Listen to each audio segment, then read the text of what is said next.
keep sewing. Hello everyone, welcome to ethics seminar series. I'm John, the seminar coordinator. I will be the moderator with our communication specialist, Kathy Metheny. Just so you know that our associate director, Ralph Ferrero, also joined us, and Ralph will be introducing the speaker before he gets started. And this seminar is being recorded, and the video will be published on our YouTube channel. So please feel free to check it out, and it usually takes a couple of days. And please feel free to bring up any questions after the speaker's presentation. And you can do so by unmuting yourself or chatting other questions. And this is the last seminar before the Thanksgiving. So I hope you enjoy the seminar and have a good holiday. And today we are excited to have Dr. Frank Marks joining us. And before he gets started, I will lead our Associate Director, Ralph Ferrero, to introduce the speaker. So Ralph, please proceed. Yeah, thanks, John. And yeah, it's a pleasure to have Dr. Frank Marks with us today. He's the director, currently director of Hurricane Research Division of NOAA's AOML. And he's a world-renowned leader in tropical cyclone applications and research. Known Frank for quite a while. We did some joint work years ago with some rainfall estimations using TRIM and other satellite data. Let's see, what else did I say about Frank? He's helped put together this hurricane forecast improvement program. I think that's what he's going to focus his talk on today. He also serves on several national, international boards related to hurricanes, and guess looks like he got his degrees, University of Miami, and no, that's wrong. He got his PhD from MIT not too long ago. So with that, I'm going to turn it over to Frank, and I look forward to hearing his talk. Thank you, Ralph, and thank you, John, and the whole ESSEC group. I also want to wish you all a happy Thanksgiving coming up. So I want to talk a little bit about what I see, and this is my personal view. I want to stress that future directions for hurricane research. So let's get started. So in NOAA, the Hurricane Research Division where I work and the Hurricane Forecast Improvement Project has a mission to advance understanding and prediction of tropical cyclones, TC we call it, for track, intensity, and structure change, and their impacts utilizing observations, numerical models, and theory. The group I represent of about 50 employees at AOML, Atlantic Oceanographic and Meteorological Laboratory, Hurricane Research Division, has been at this type of work since 1956. When they first started flying into storms. So first I'll start off where I think we are, the current state of the art. And so this is a plot I extracted from the National Hurricane Center showing operational forecast performance over the last several decades. And so on the left side is a plot of the track forecast errors by decade. And so we start in the 50s, we were only doing 24-hour forecasts. And so the average 24-hour error was about 120 miles, nautical miles. So in the 60s, we started, and 70s and 80s and 90s, we started doing 3-day forecasts. So when I arrived in NOAA in 1980, we were doing only 3-day forecasts of track. But as you can see, there was a steady decline in track error as the applications used to help guide track prediction got improved. When I first arrived in 1980, we were still using statistical dynamical models that Charlie Newman had developed. And then as we moved into the 2000 decade, the early 2000s, we went to a 5-day forecast. And so what you see is a steady decline of the errors at all lead times, all the way out to 5 days. over the past few decades. And so what this is attributed to is improvements not only in the applications that we use to guide the forecast that we provide, but also the numerical model improvements. A lot of it has to do with the global model improvements, and in NOAA that would be the Global Forecast System, or GFS.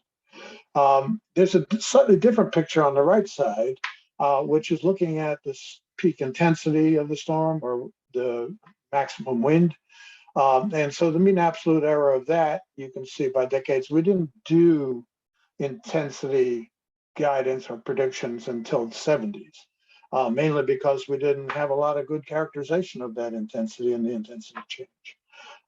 You know, if you think about it, the satellite estimates of intensity with Dvorak became really kind of the standard in the 70s with the advent of the global satellite observations in the geostationary orbits.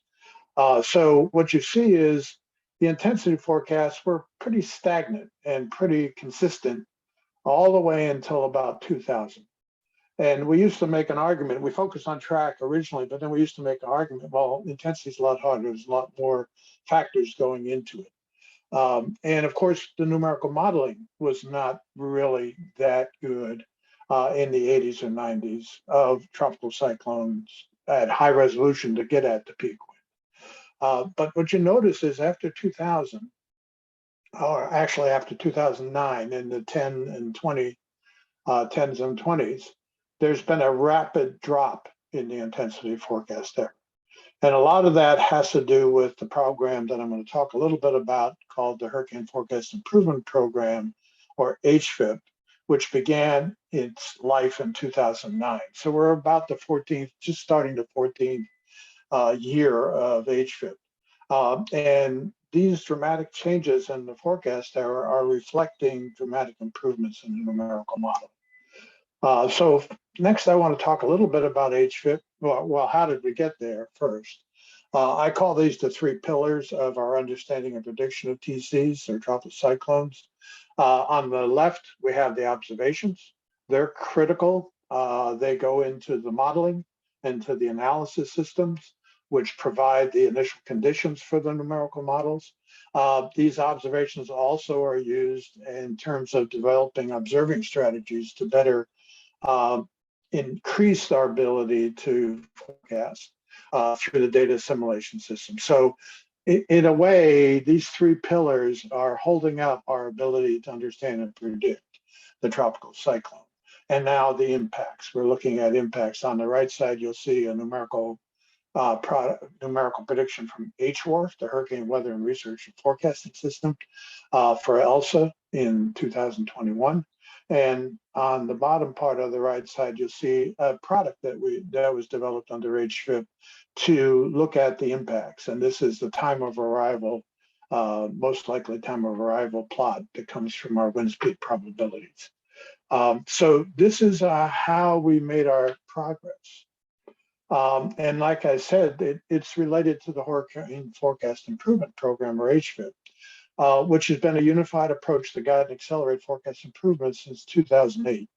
The whole project came about, or the program came about, after Katrina and Rita and the 2004 hurricane seasons, when the NOAA administrator at the time, Admiral Lottbacher, wanted to know what we did right and what we did wrong and how it could help us get to the point where we could improve the products.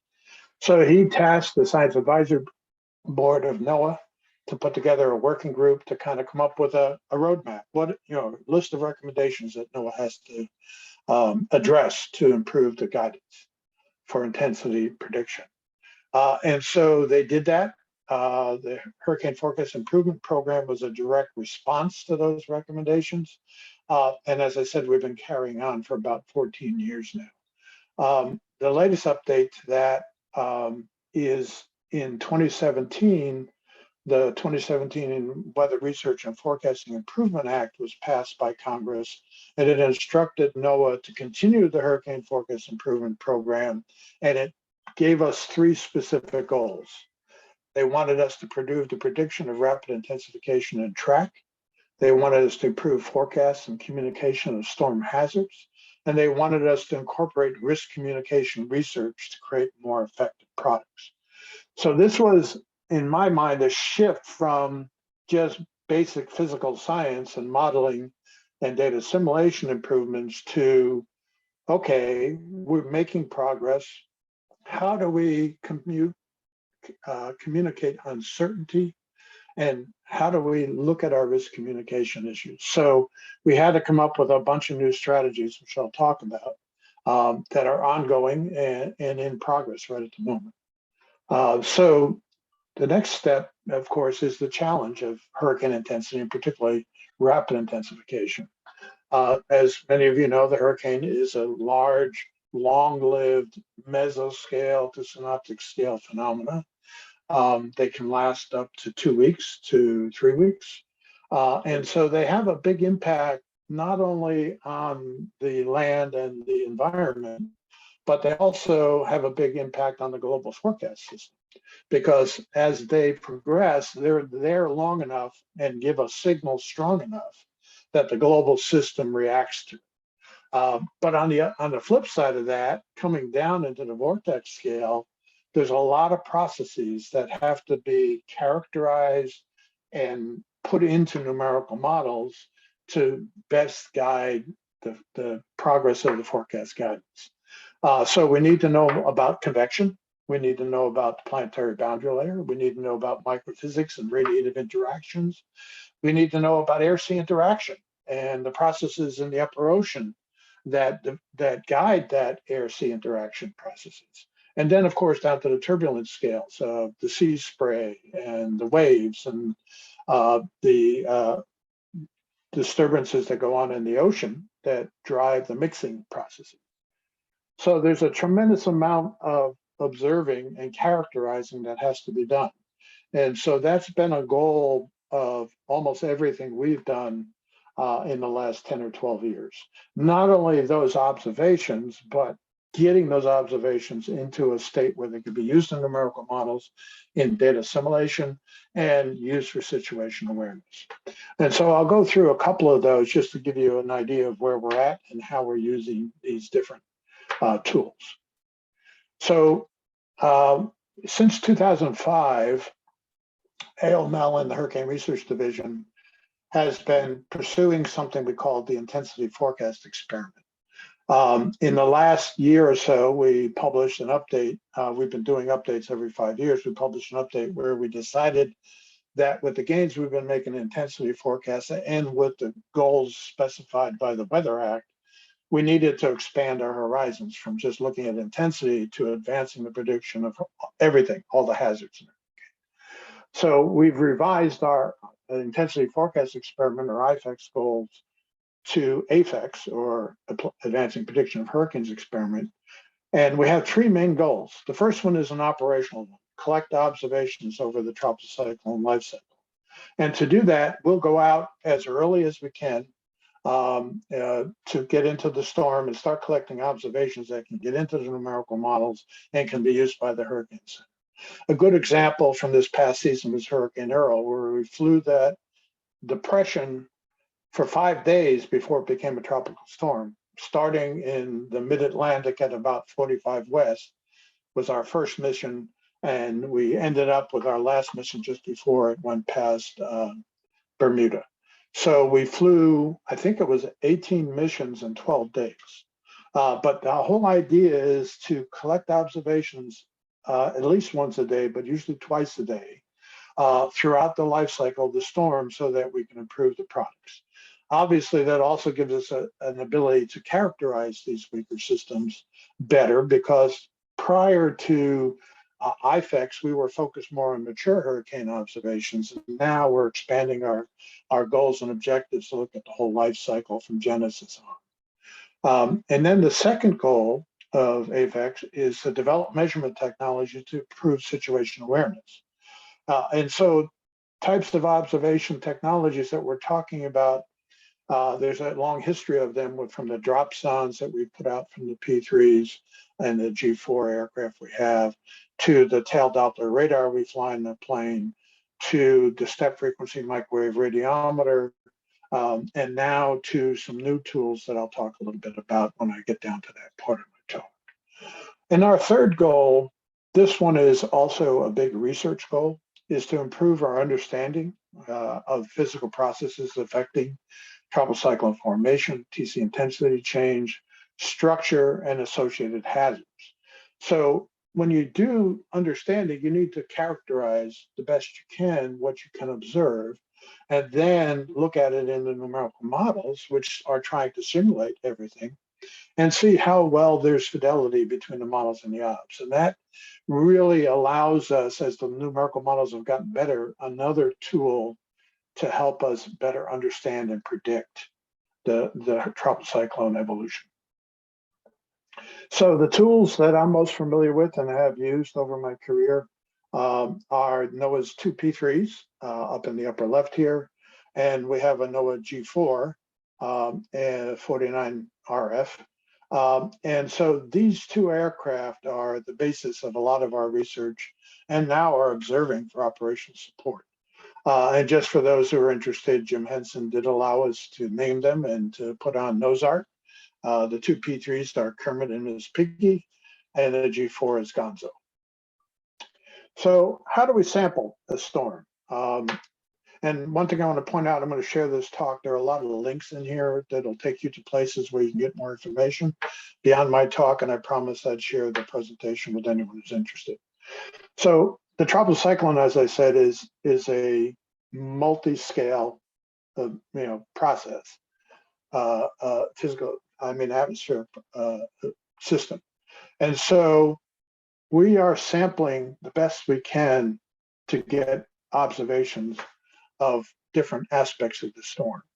So with the P3s and the WC-130s that the Air Force provides, we're flying and penetrating the storm center.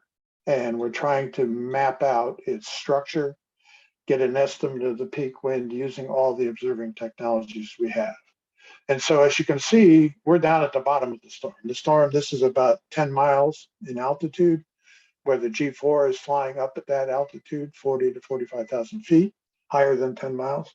And we're down at about 10,000 feet and below, flying in the storm. So we're sampling different aspects of the storm, and we're using different technologies to try and better describe and characterize what we see. So this is my office on the plane. This is kind of my situation awareness when I'm flying. On the right side, you see a number of radar images. The bottom middle one that I'm circling right now is the tail Doppler radar telling me the vertical structure. And then the other radars are helping us guide the flight and the mission. And this is from Hurricane Earl this past year. When you're in the plane and we're in the center of the storm, say like this images that I'm just put up, you get a very nice view. We're in the eye here. I believe this is Hurricane Laura, and on the left is the radar view at the same time. So in a mission, we take off. We get out to the storm. As we approach, we're seeing a lot of interesting activities. And then as we penetrate the core, it gets a little choppy every once in a while. But just to give you a feel for what it's like. So the tools we use, obviously I mentioned the tail Doppler radar. It gives us a CAT scan of the storm in 3 dimensions. Wherever there's rain or microphysical particles, we can get a wind estimate from the Doppler radar. And so as we fly through the storms, we're basically getting a map of the wind in 3 dimensions. The left side of the plot is our flight track. This is Hurricane Dorian as it's approaching, I think it was Marsh Harbor, and peak intensity. And this is the flight pattern here in the middle, showing you the plan view of the wind field from the tail Doppler radar as we sampled it. And then the far right view is the vertical cross section of this as we fly through the storm. Now, all this data is processed in real time on the aircraft and then transmitted to the ground, where the analyses that you see here go directly to the National Hurricane Center and are ingested into AWIPS too. And then the super obs that we collect from the tailed operator are sent to EMC to go into the global forecast system and HWORF. So we're providing the data in near real time to both our operations centers, EMC and NHC, for their situation awareness and for initializing the model. Types of amounts of data we collected. So in 2021, we had 21 named storms. We flew in 7 of them, 4 major hurricanes, 8 of them made landfall. In that time, we flew the G4 and P3 467 hours, roughly back-to-back missions every 12 hours to match up with synoptic times. We had 52 operational missions. We sent back 146 Doppler radar analyses, spent more than 1,300 dropsondes to get the thermodynamics observations, 131 expendable bathythermographs for the upper ocean sampling, and 8 Alamo floats again for upper ocean sampling. To give you a perspective of what we did this season, there were 52 missions last year. So far this year, we've done 66. Earl being the big one, 18 missions in Earl alone. And comparable dropson and Doppler radar analyses. Right now, Doppler radar analyses are up over 200 that we've sent back. On the right is actually from Hurricane Ian, showing you how this data gets put into the numerical model. What you're seeing on the right are 2 maps. This is the HWORF domains. This is domain 2 on the top and domain 3 on the bottom. And what you see is a lot of the observations, these light blue, are from cloud motion vectors. The red is the flight level, or orange, or the flight level data. The blue is the tail Doppler radar data. And there's 2 samplings here. The X pattern are from the P3, and the circumnavigation pattern on the bottom here is from the G4. And so we're providing all this tail Doppler radar data directly in, and is being used in numerical models. If you're interested in any of our data, the hurricane data set are available for all the 22 missions as well as 21 missions 2022 at this link here on the bottom, which I'll share, as I said, with my presentation. The other area that's made a big difference is numerical model development. I mentioned the Hurricane Weather Research and Forecasting System, which has become the best forecast model for intensity in the world. We can run it up to 7 instances per 6-hour period globally. So we're not only doing it for the Atlantic or the East Pacific, we're doing it for Central Pacific, West Pacific, Indian Ocean, and the South Pacific. So wherever there's a storm, we'll make an HWORF run. Now, the observations that I just showed you, they're pretty much coming from the Atlantic systems where we fly our reconnaissance aircraft. The majority of the data going into the model in those other basins is likely from satellite, and that's been still making that model very effective because as we've improved the model with the observations in the Atlantic, obviously that's been reflected in the forecasts for other basins. And right now, HWORF is performing the best in all the basins. And has been providing guidance to JTWC since 2012, I believe, operational. So the HWORF system, though, has evolved. As you can guess, it was first rolled out in 2007. We're about to replace it next season, and with something we call the Hurricane Analysis and Forecast System, or HAFS.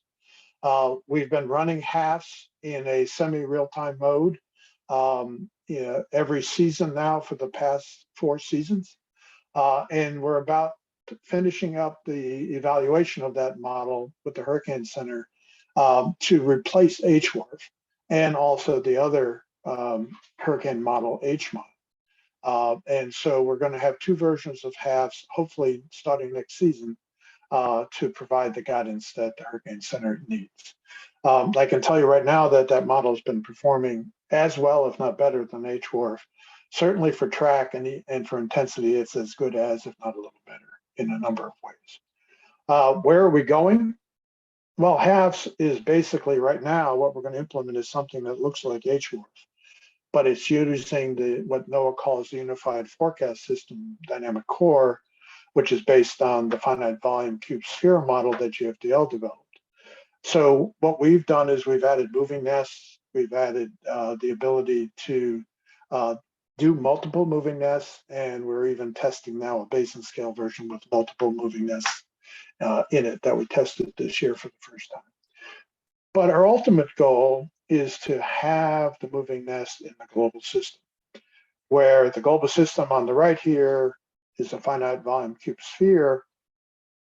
We'd like to have on each face multiple moving nests so that we can bring what I pointed out at the beginning, the fact that the hurricane affects the global forecasts because of the longevity and the energy it brings, that we need to be able to evaluate not only downscale from the global, but upscale.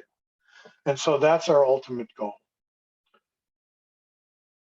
Another area that we're working on, as you remember from the goals were provided to us from the Weather Act, was to look at the hazards and to look at the uncertainty in the hazards. So one of the things that we've been partnering with HFIP is what's called the Coastal Act. The Coastal Act was put in place in 2010 when Kay Bailey Hutchins proposed it and got a bill passed. It directs NOAA to provide within 30 days a map of wind and flood damage. The reason that is required is because right now the Department of Homeland Security and FEMA are responsible for flood insurance losses. And so to provide the best information on separating flood insurance from wind to help the government document what it's responsible for, they've asked NOAA to provide this type of data. So the group in NOAA that's doing the Coastal Act work has been contracting with a number of entities to provide observations at landfall. Tower data, portable Doppler radar data, surface mesonets.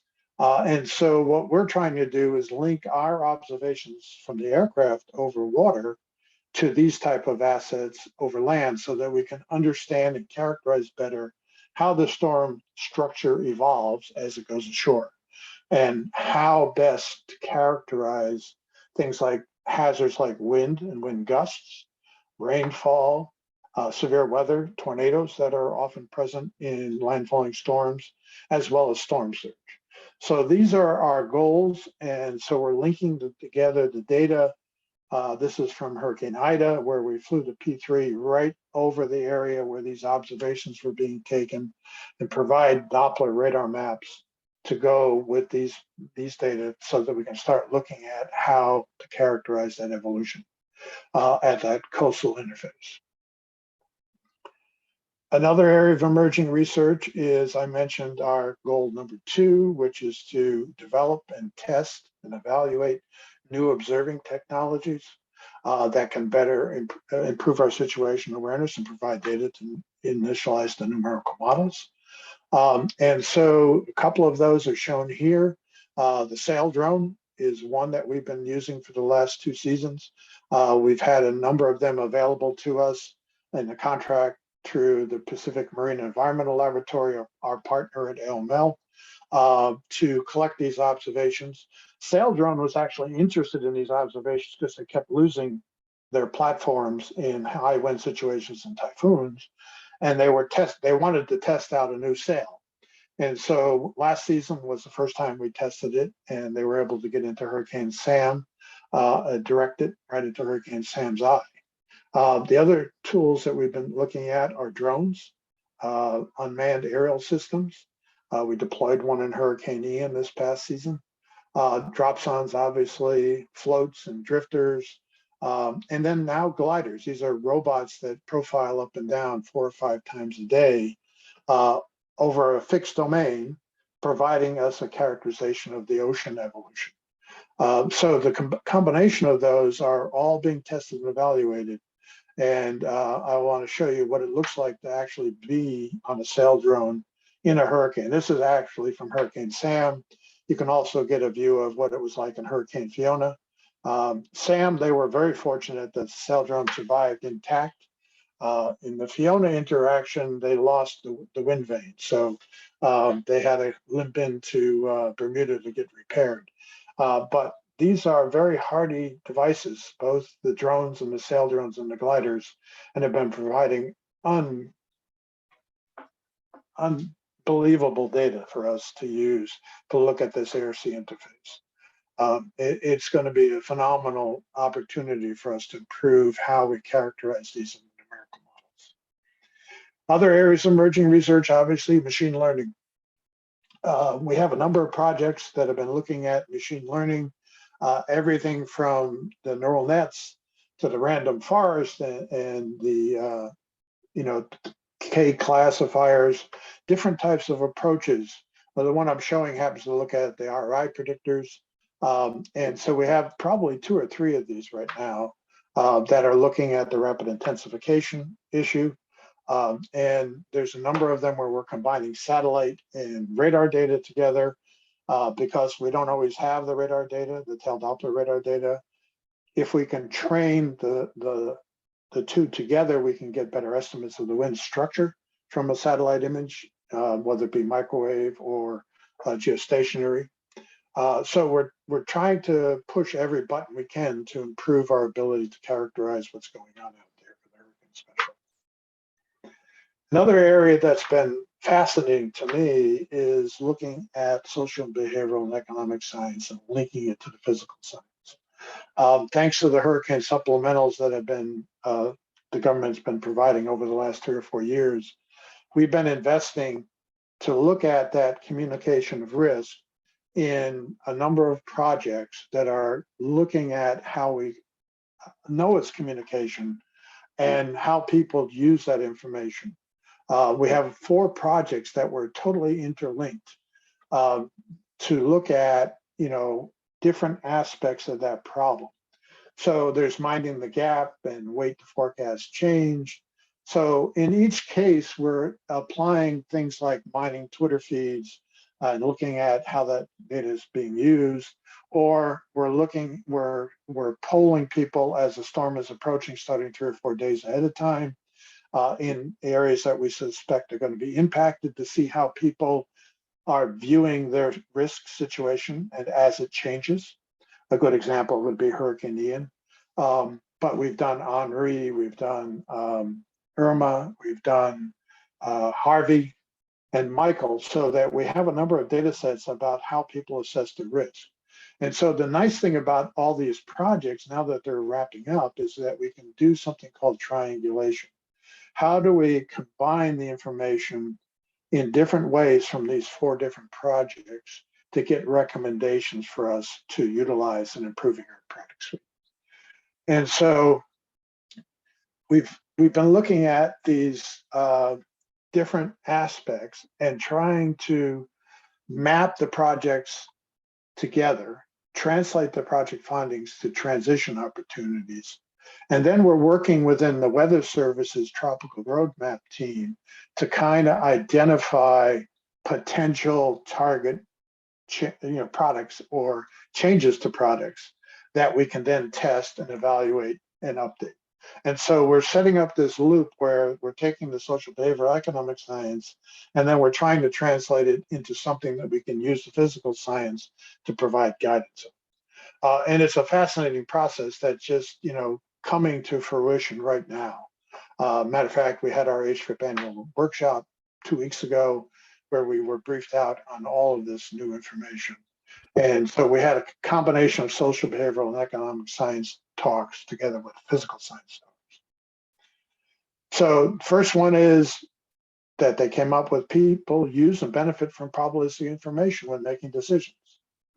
They say, we don't provide enough information about explaining what they mean so that people can make an intelligent decision about their risk. And so there's an understanding problem. We're providing them an estimate, say like the cone, which says 67% of the time the storm's going to be within the cone. That's not conveying the necessary information they need to make a decision. Obvious, that's what happened in Ian. You can make the products we produce are physically relevant to physical scientists, but to the public, they need some interpretation and some education. The second one, different types of timing information is important. I showed you in the beginning the plot of, say, the typical time of arrival. Well, they said, well, we also want to know not just onset, but when is it going to end? And how long do we think it's going to last? Is it a slow storm, a fast storm, those type of things? And so timing of when forecasts and products and data are released to partners is important. We're on a 6-hour warning and watch cycle. Is that okay? Or do we need to provide, when the storm's approaching land, we'll provide intermediate advisories. But, is that what is important to people in their making of a decision? Number 3, at greater than 5 days of lead time, partners ask more about tropical cyclone tracks and scenarios. They want us to give them kind of a scenario, and express it in the terms of uncertainty, not just a plot.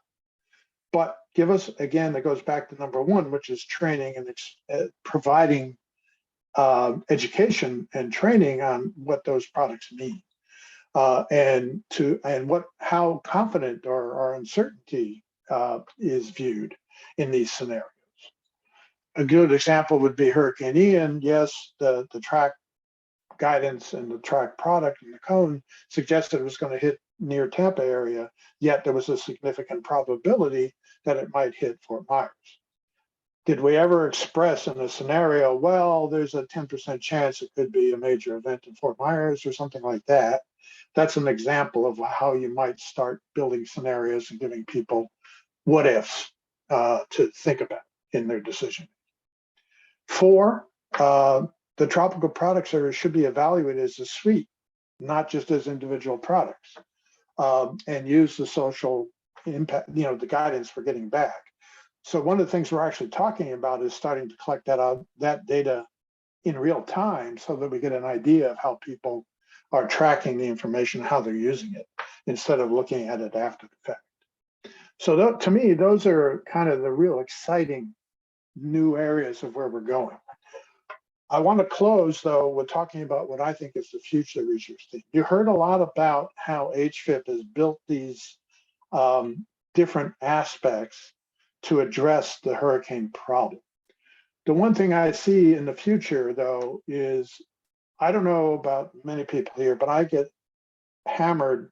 I don't want to say hammered. I get approached probably over 100 times a year about, well, the hurricane is getting affected by climate, and climate is affecting the hurricane. And so, I often have to express, my feeling about it. I'm not a climate scientist. I'll say that right off the bat. And so my comment has always been, yeah, but the hurricanes aren't going away. There are always going to be hurricanes. And if climate's going to change them, they're still going to be here. So, I always say my goal has been to build the pieces necessary to address the climate resilience to tropical cyclones. And to me, that is the future of where we need to go. We need to improve the risk communication. How do we take the observations, modeling, and analysis systems that I just explained to you we're developing and have developed, and use that to approach climate resiliency? So in the left side plot, I'm showing you a link to I'm showing you a plot from the website that NOAA calls $1 billion disaster website, Hurricane Billions, or $billions disasters. It's provided by NCEI, and they try and give a picture of, and actually back in history, at least 4 decades, how the weather is affecting our economy, our public, and our ability to exist. And so what I show here is the 2021 plot. And in that plot, there were 4 major hurricanes that struck the US: Nicholas, Ida, Elsa, and Fred. Now, those 4 storms combined resulted in $80.2 billion in damage in 2021 dollars. Okay, so that's a significant impact on our economy and our, the public. And so one of the things we need to be thinking about is how do we address resiliency to these type of impacts? And so what I've done is I think we need a fourth pillar, the social, behavioral, and economic sciences. And as I gave you some examples earlier, just earlier, of how we can use social behavioral science to inform us on our physical science activities and to set requirements for us. I think we need that in terms of how we make ourselves climate resilient. Now, climate resiliency to me means we need to understand what the issue is. So this is a plot from the $1 Billion Disaster website that shows on the left how many landfall events on average per year, per decade. So in the 80s is blue, 90s is orange, gray is the 2000s, and the 2010s is yellow. So what we see is the number of events per year causing the $1 billion disasters has gone up and down a little bit, but it's been around 1 to 1.5, pretty much over the last 40 years. What has changed, though, is the cost per year dramatically. It's gone up by a factor of 10 in those 40 years. And so that says to me the problem is not physical, it's political, social. And that's why I emphasize we need to bring the social and behavioral and economic sciences into the picture more strongly. And I will argue that HFIP is setting kind of like an objective to do that. And that in terms of the tropical cyclone $1 billion disasters and resiliency to climate, I think we're building the tools we need to move forward. Now, the other thing I want to say about resiliency and tropical cyclones is that they're local. This is a plot again from the Billions website that shows since 1980 on the left, since 1980 to 2021, the most costly disasters have happened in Florida, Louisiana, and Texas. Not in Maryland, not in Maine, Texas, Louisiana, and Florida. And if you look at total direct damage and you use it like a heat map by county, you again see the heat map is focused on the Gulf Coast and the Southeast states. And so what that says to me is hurricane impacts due to climate change are going to be local. They're not going to be the same as they are in New York, as they are in Florida or Louisiana or Texas. So we need to take that into account. And so one of the things I see, and one of the drivers in the cost, is that people are migrating to those exact hot areas. People want to live near the coast. They want to live in warmer climate. And there are going to be hurricanes. And so we need to be thinking local. And that brings in the WFOs and the linkage to the hazards that we're doing in HFIP. We need to be thinking hazards are different. Somebody sent me an email about Ian and said they couldn't believe that in a 6-hour window, the storm surge forecast went from 6 to 10 feet to 12 to 20 feet. And all it took was a shift of a track of about 10 miles for surge to change like that in an area like Port Charlotte or Fort Myers or Tampa Bay. These impacts are very local. So we really need to get in, not only and look at the broader picture of climate change, but the details of the local. To me, weather is what we really need to focus on if we want to look at climate, because the climate is the average of weather. It's a smooth curve through weather, and weather is going to be all up and down.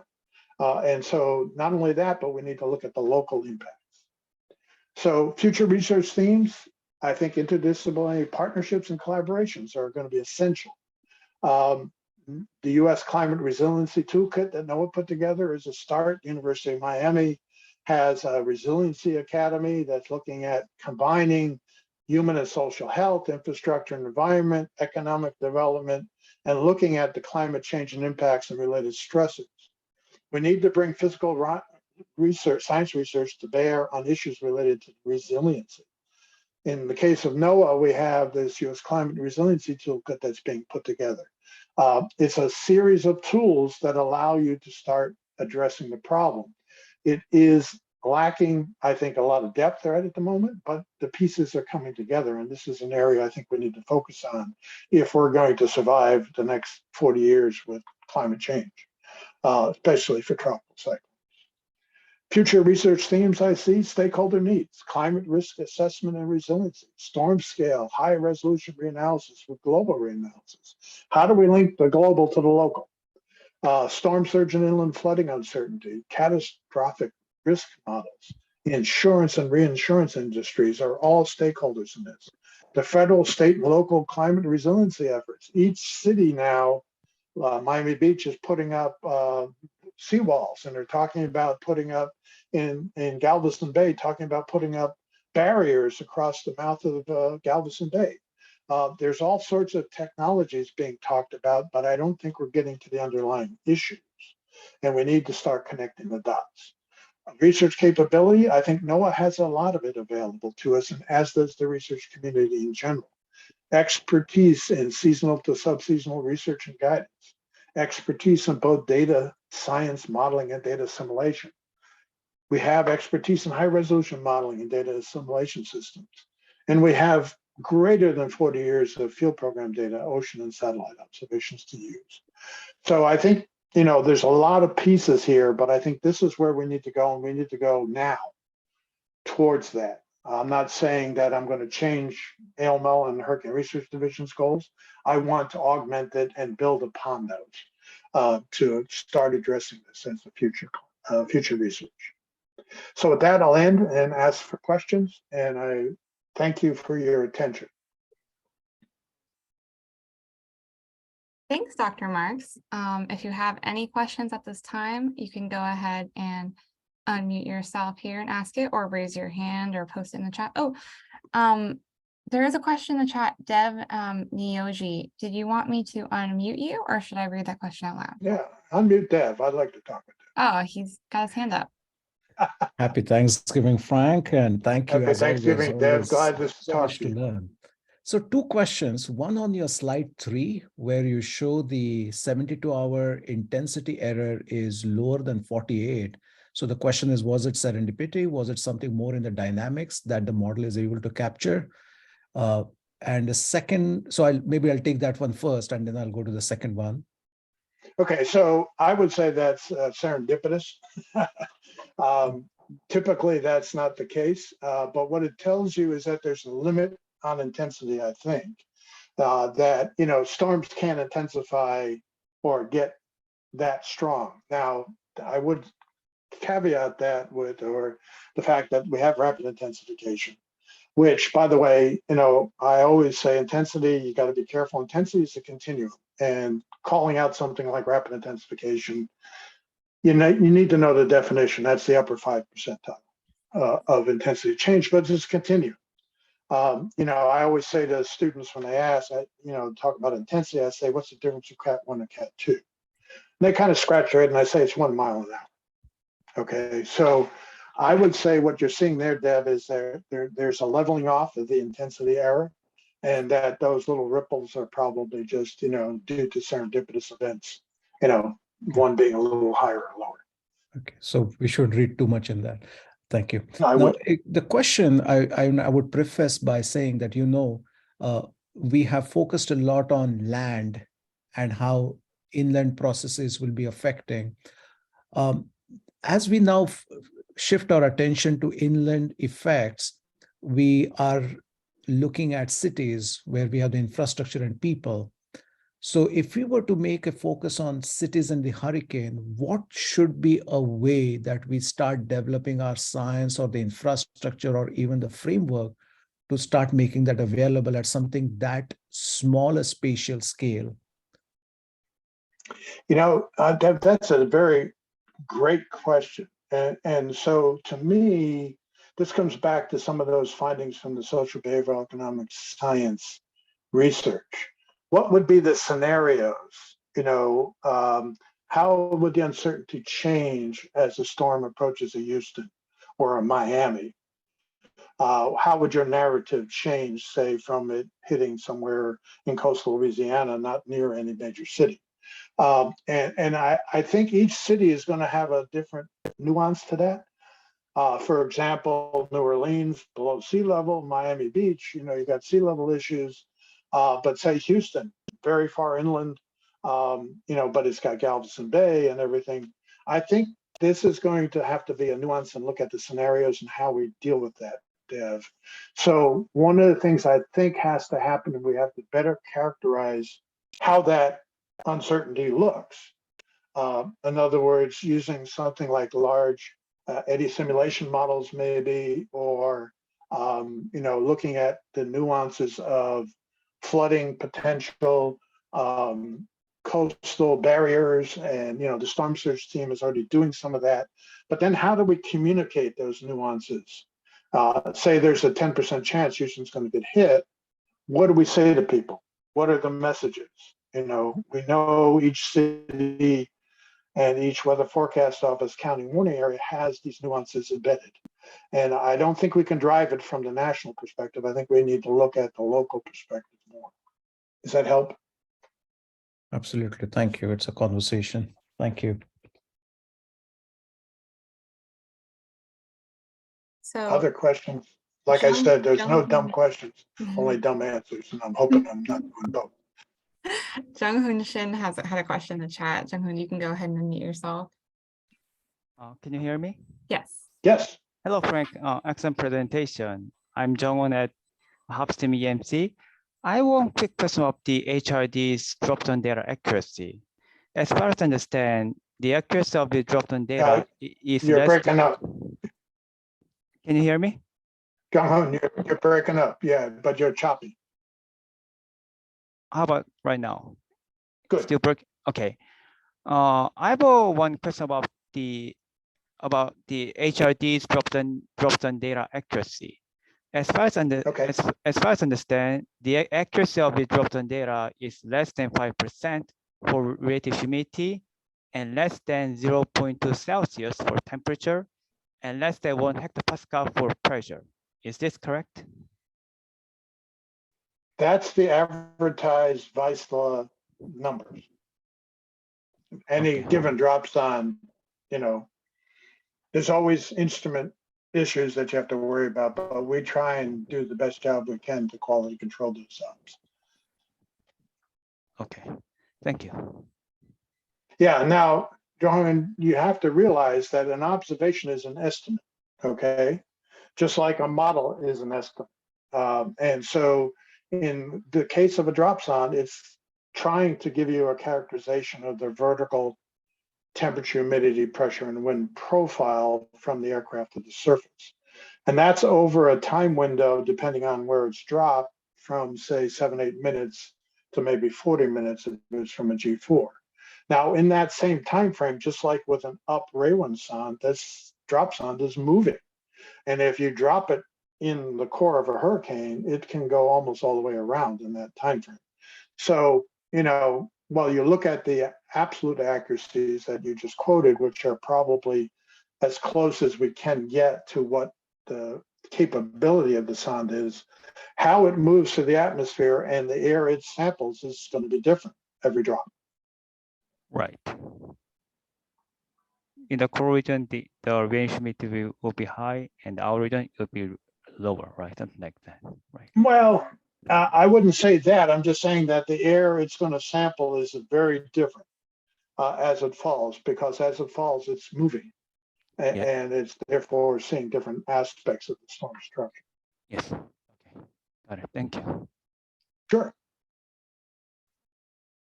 Other questions? I couldn't have not touched a nerve somewhere. Will Miller just posted a question in the chat. Will, you can go ahead and unmute yourself. Hi, Frank. This is Will Miller at the University of Maryland, and also with NOAA STAR. Thanks for the really nice talk. Hi, Frank. Really interesting talk. I was curious as far as the HAFS model, which is going to schedule to replace HWRF next year. To my knowledge, in HWRF, data assimilation increments are still excluded within 150 kilometers of the TC center for storms of hurricane intensity. And do you know if they're still planning to do that with the HAFS model? Okay, so you're partially correct, Will. We've been testing and changing those cutoffs a lot over the last few years. And I would say most of the HWRF improvements in the last 5 years have been due to DA improvements. And the big problem I have is that if you change a model and you change physics, it impacts the data assimilation dramatically. And so we've been working really hard to not do the same errors that we did when HWRF came out and to fix that. But the real issue with a hurricane and the data assimilation is the resolution of the model is going to be 2 or 3 kilometers. Okay. The resolution you'll get around the eye wall in a small, strong storm is not sufficient to drop, the TDR data can't reflect, what the tail Doppler radar sees can't be reflected accurately. The gradients can't be reflected accurately in the inner core. So what tends to happen, and one of the reasons we did what you just described, was that there was a big spin down when the model adjusted to those observations because the model couldn't deal with the fact that the strong winds were inside where it could see. In other words, the resolution just wasn't enough to represent the pressure drop, couldn't reflect the wind field on the course. The coarser, I say course, 2 kilometers is not that coarse. And HWRF is at 1 right now, but HAFS is going to be 2. So those decisions are being made right now. We've been testing a number of those approaches to improve the data assimilation in HAFS.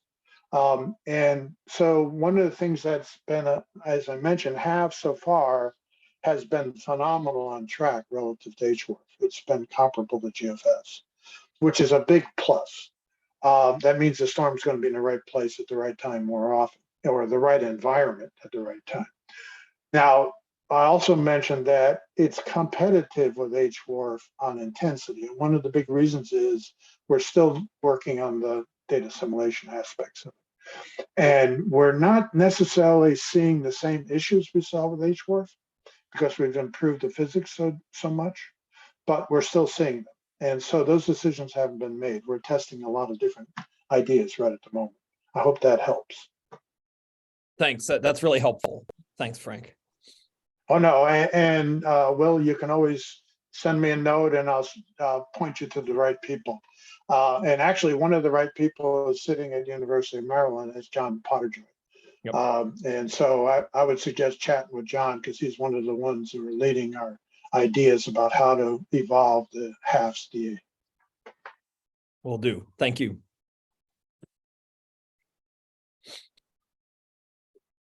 Any other questions before we wrap today? I guess I wasn't provocative enough.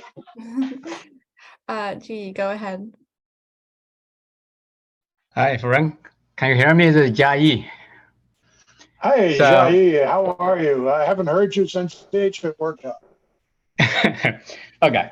So I just, we really need a 4D data set from observation. Of course, we need a good, the data set describe the good structure of the storm. So can you imagine what's the future direction? Any new platform except the drone? Then we can collect those data and then, it's very critical. The 4D data is not just only go penetrate the hurricane, they just run away, right? That's just an instant data set. Right.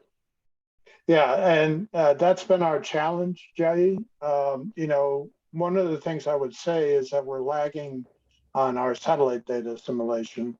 And, the hopes are with the new JEDI, whatever it's called, the Joint Effort for Data Assimilation Improvement, that's being a joint effort through the Joint Center for Satellite Data Assimilation, is that we'll be able to start addressing those issues, in particular of satellite data assimilation. And as I mentioned, John Potterjoy, who's at University of Maryland, has been leading the charge on how best to approach this type of information. One of the big issues with satellite DA is that we have clouds in the view.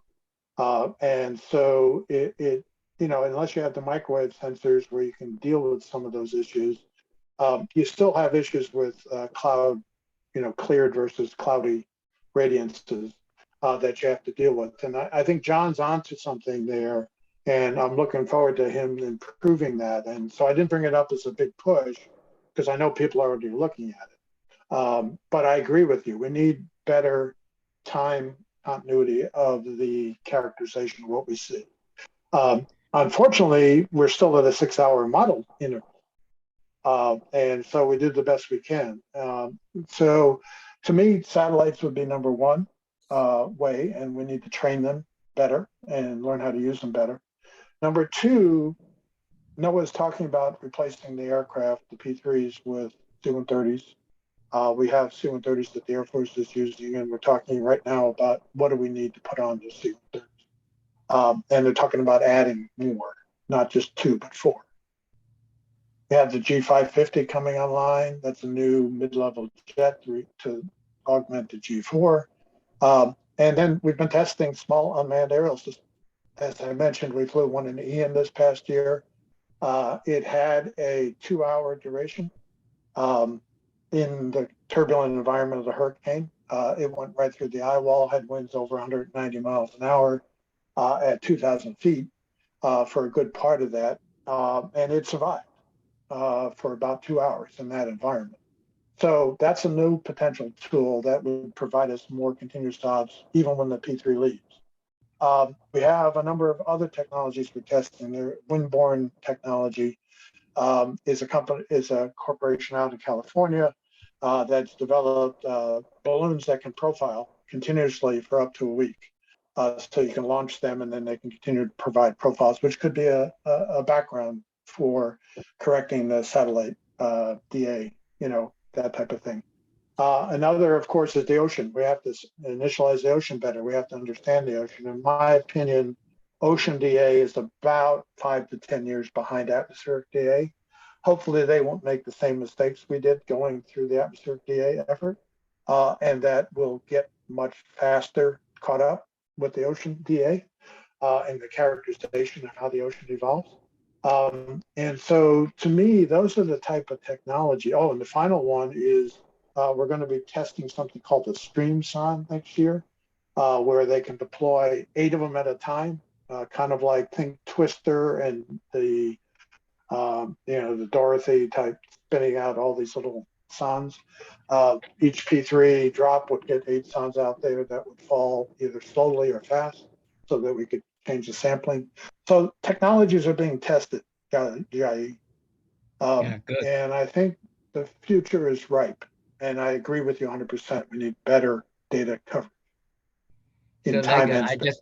I just imagine one. So like when we drop jobs on can we just drop 100 jobs on and let it drop on the job slowly? So then like the jobs on don't just in 1 minute fall from the tank converter to the ground, right? So just let it go slowly. Then we can keep 1 hour or even longer. Then we can have this. We can collect it. I don't know, maybe it's a challenge to collect the data, maybe. So these stream sondes are very interesting. They can be adjusted their weight so that they either fall fast or they stay up longer. So I can envision as we start to test these, how we might mix the different packages of sondes that would stay up in the air, some of them, and some would fall, so that you kind of got some profiling and more in situ Lagrangian type measurements. Thank you, Frank. You're welcome, Shai. Have a great Thanksgiving. You too. Enjoy. Any last questions? I can tell you I had a great time. That's wonderful to hear. Yeah, and thank you, Dr. Marks, for giving us this great talk, and for everyone for coming. Wait, was that? Oh, sorry, I saw an old question. Yeah, so have a great and restful break, everybody. Happy Thanksgiving to everyone who celebrates. we'll continue with our seminar series next week. Thank you. Thank you, And Frank. Cassie, I will send you my presentation so you can do whatever you want with it. People might want the links that are in it. Yeah, thank you. And I saw there was a question early on about the recording. The recording will probably, I kind of forgot there was a holiday, probably Monday, so probably about a week. But yeah, thank you, everybody.